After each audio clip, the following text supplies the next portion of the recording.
In this video, I'm gonna tell you the 5 things that will go wrong in your lawn care business.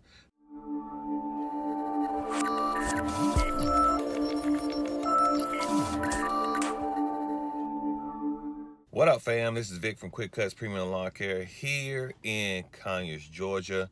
As always, hope you guys are cutting on. In this video, I'm gonna tell you the 5 things that will go wrong in your lawn care business unless you develop a policy to fix it. But first, if you're new to the channel, please like and subscribe. I'm just a lawn care pro trying to take his business from $300,000 to $500,000 this year. In addition, if you're looking to grow your lawn care business, I'm offering coaching calls and mentorship. So hit me up on this email address right here, and together we can go ahead and grow your lawn care business. Number 5, you will take jobs you wish you didn't take. If you don't develop a minimum cost, you're going to take jobs that will not make money. So what we have done is, if you outside of what I consider my route and you want a one-time service, I have a minimum charge of $150. That means that I already know if I'm riding up to your property, it's a yard cleanup. That's what I offer. I don't offer lawn maintenance for one-time services. It has to be worth my time to go off route to take care of a client who does not would consider recurring services. Also, when it comes to someone outside of my service area, I have like a $250 minimum. Like, if you outside my service area and I know I don't cut that area, I will come out during my slow season for certain things like cleanups, leaf cleanups, etc. But my minimum starts at $250. You can say that right away over the phone, and you can eliminate losing money going somewhere, giving a quote, knowing that they only have $55.82 to spend. Number 4, you're afraid to take on more work because workers will call out on you. I understand that. I deal with that too. But I tell you this, don't turn away work. Raise your prices,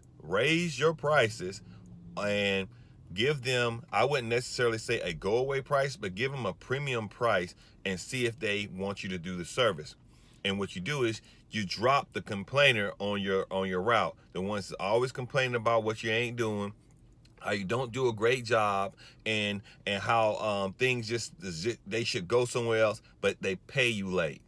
So that's what you want to do. You want to raise your prices, make it a premium, go out to these clients to see if they say yes, and then drop the ones that give you a hard time. The third thing that will happen in your lawn care business, you or your workers will damage your clients, whatever it is, window, you name it, they will damage it. So you better have a policy on how you deal with this.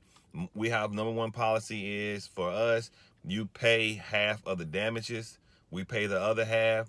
Now, of course, when it comes to driving, that's totally different. We had a situation this year that's totally different, and we're trying to figure out that. But everyone has to have some form of skin in the game. It has to be some form of skin in the game when these things happen, because you just can't pay for everything, especially if you're a mom and pop just like me.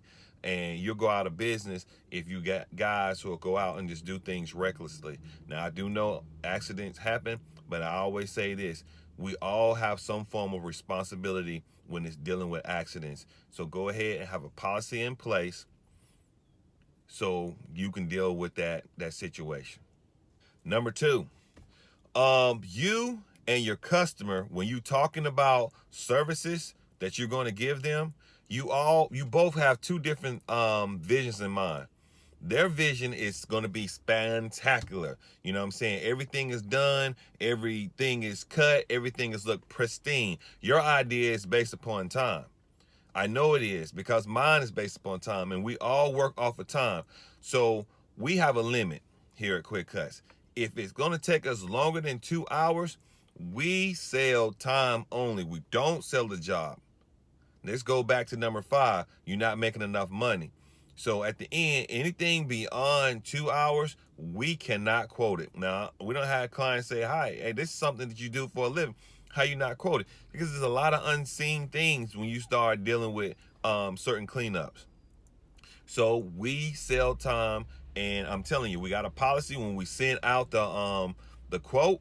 It says this is not based upon completed services. This is based upon time served. That's it. So I give them a quote for 2 hours for 2 men, $300. That's what you need to do, fam. Because if you're not doing it that way and you're going out here guessing, well, you're going to be the one hating that you took this job on, and it will happen to you. So you need to learn your maximum quote time you can quote. Anything under 2 hours, man, I'm good. We're really good on quoting that. Anything over 2 hours, we like, we'll give you 2 hours. And guess what? What's so great about it? They can see the time, we can see the time. So no one's being cheated in this method of paying for time. The number one thing I guarantee you will go wrong in your landscaping or lawn care business is your customers will pay you late, or they will not pay you for your work. That I guarantee you. I don't care how big your business is. I don't care how small your business is. Someone's going to wind up owing you money, and you need to know what you're going to do about it. Most of the time, people just walk away from the money. As for me, I don't. I already told you guys that number one, I put people under credit cards. They have to have a credit card to get serviced by me. Now, don't mean that they can't put a bad credit card, and sometimes you can lock your credit card. But the point is that that's a step that that you have an advantage on. That's one step. You have that credit card. Now, if they lock it and don't want to pay you, that's just them, just being facetious in their efforts. Now, with that being said, I turn them over to our credit collections. Now, with that, man, some people don't bite. Most people do, because it's the right thing. If I serviced your yard and you didn't pay me, it's only right I can turn your information over to a debt collections. You see what I'm saying? And why would you want your credit jacked up for the guy who serviced your lawn? Even though I'm a lawn pro, but why would you want that? So most of the time, people will pay it. Do I have people who did not pay it? I certainly do, and they owe me money, but that's fine. I look at it like this. When you was in high school and you didn't turn in the library books, people really didn't care about it. You know what I'm saying? Until it's time for you to graduate, and you needed it. So it's the same thing. People not gonna worry about you until they need something. They may want to buy a car. They may want to buy a home. It's something they're gonna need when they run their credit, and they'll see me right here. Pay me, and they will. They will pay you, because most of the time it's small debt. Now, if you cutting people yards like months in advance, like you giving them full service before you send an invoice out, man, that's the wrong way, man. Don't do it. Same day service, pay me. Where else do you go? Where else do you go? Pay me same day. So that's what you want to do, fam. Hopefully these tips are what can go wrong in your business. You can develop some form of the policies to avoid this. If you don't, you will repeat it. I don't care how many years you have been in this business, you will repeat this, I guarantee you, until you set up something to stop this. All right, fam. As always, cut on lawn care family. Cut on. I'm cutting out. Peace.